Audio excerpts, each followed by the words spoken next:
Yo, Matchmaker PH, Manny Pacman Pacquiao ang nag-iisang 8 Division World Champion sa 4 na dekada ay dito nga po nagparamdam na naman ulit. Dito nga ang bagong kampiyon ng WBC ay si Mario Barrios sa 147 pounds ay ganap nga po na magiging regular champion na talaga sa WBC. Dito nga po ay bata nga po ito ng PBC, which is kakontrata dati ni Manny Pacman Pacquiao, at laging grabe talaga, tinalo lang naman itong si Yordenis Ugas na isang Cubanong matindi din lumaban. Dito nga po sa kanilang bakbakan, maalala natin na grabe nga po ang pinakita ni Mario Barrios.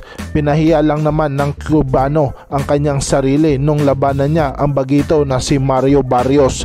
Dito nga po ay masasabi natin na grabe talaga ang timbang na inakyat ni Mario Barrios sapagkat nasa lower division nga po to at umakyat ng timbang para labanan ang 147 na dating kampiyon na si Yordenis Ugas. Dito nga po ay pinabagsak niya ng mailang beses hanggang tinalo niya ito via TKO. Dito nga po ay gulat na gulat nga po ang lahat, mga ka-matchmaker. At dito nga po ay sinasabi na itong si WBC ngayon na si Mario Barrios ay isang underrated champion. Kaya naman gustong patunayan rin ang pagiging kampiyon.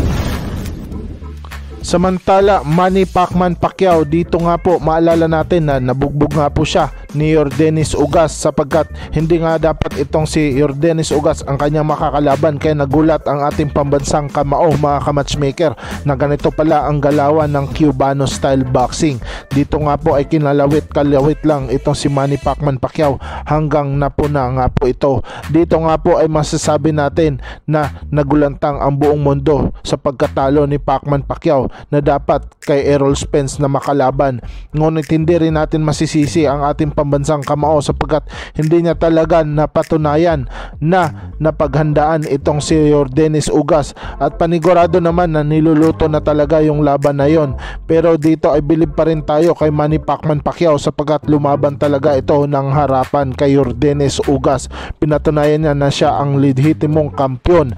Dito nga po ay masasabi natin na kung matatalo at babalik itong si Manny Pacman Pacquiao ay paniguradong record breaking na naman ito sa 147 or kahit nga po sa pagiging boksingero niya. Hindi lang 8 division at 4 na dekadong kampiyon, ngunit isang tunay na warrior talaga, mandirigma si babaw ng lona.